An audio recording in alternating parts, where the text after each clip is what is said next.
Saatnya laki-laki bercerita. Saya akan mulai dari perkenalan dulu. Nama saya Resi Nata Sumanda. Sekarang saya ada di Pontianak di rumah. Ini ruang tamu yang saya jadikan multifungsi dengan mini studio yang memaksa, karena memang tidak ada lagi tempat yang bisa digunakan selain ruang tamu ini, sekaligus ruang baca dan sekaligus ruang studio. Saya akan bercerita tentang bagaimana saya memulai konten YouTube dan berfokus pada bidang edukasi dan literasi. Pertama saya bangun YouTube ini dan serius upload video itu di 2019. Saya masih ingat video pertama saya, backgroundnya itu masih papan triplex dengan skill editing, lighting dan lain sebagainya yang sangat pas-pasan dan direkam dengan handphone Android. Itu adalah titik awal saya membuat video pembelajaran yang tujuan awalnya bukan untuk mendapatkan keuntungan komersil, tetapi memang pada hakikatnya untuk memberikan warna baru di dalam pembelajaran di daerah di Kalimantan Barat. Kemudian sejak 2019 itu konten yang fokus di edukasi dan literasi ini sudah dimonetisasi di tahun 2023 dan cukup lama, hampir 4 tahun, hampir 5 tahun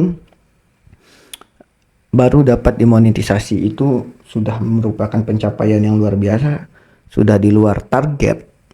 Kenapa di luar target? Karena pada awalnya memang targetnya adalah hanya untuk berbagi. Kemudian diberikan rezeki lebih menjadi sebuah konten yang berbagi dan menghasilkan keuntungan. Jadi itu adalah cerita bagaimana konten atau akun YouTube Resi Nata Sumanda yang bergerak di fokus di bidang edukasi dan literasi itu masih aktif sampai dengan hari ini. Kemudian saya mendapatkan banyak sekali kritikan, masukan dan omongan-omongan yang kalau bukan jiwa yang sedikit strong itu akan membuat kita akan down dan lain sebagainya. Banyak yang mengatakan bahwa konten edukasi, konten literasi tidak akan memberikan efek yang bagus kepada kreatornya, terutama pada efek penghasilan. Ya, saya katakan itu benar. Jika kita memandang atau membuat akun ini sebagai akun utama untuk mencari uang, ya benar, itu tidak akan memberikan efek yang signifikan. Tetapi karena konten ini, akun ini dibangun atas dasar utamanya adalah keinginan untuk berbagi dan memotivasi kegiatan-kegiatan literasi, maka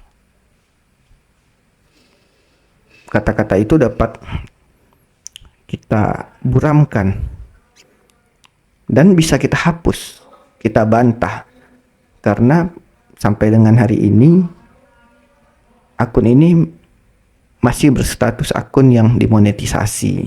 Artinya siapapun itu, baik Bapak Ibu guru, baik kawan-kawan semua yang ada di Indonesia, di YouTube, di TikTok, di Instagram, jika ingin fokus membangun konten edukasi dan literasi, fokuslah pada tujuan utamanya, yaitu berbagi. Nah, Kemudian tujuan berikutnya baru tujuan-tujuan yang kebanyakan orang kejar, seperti keuntungan komersil, endorse, dan lain sebagainya. Ya silahkan. Tapi kita harus bentuk dulu tujuan utama, yaitu berbagi. Itu yang membuat kenapa saya yang juga tahu bahwa konten literasi tidak akan mendapatkan tempat spesial di hati penonton, karena kita tahu semua bahwa UNESCO telah meneliti bahwa orang Indonesia itu, dari 1.000 orang Indonesia hanya 1 yang memiliki minat baca. Artinya ketika kita buka atau membuat konten-konten literasi, tantangan terbesar kita adalah kita terseleksi atau kita tidak mampu menjangkau 999 orang Indonesia, dan kita hanya bisa menjangkau 1 orang Indonesia. Itu belum termasuk dengan kita harus bersaing dengan konten-konten kreator lain.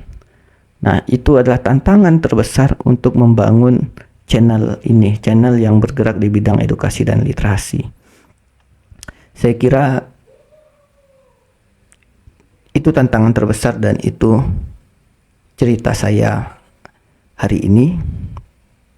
Sekian dari saya pada seri Laki-Laki Bercerita.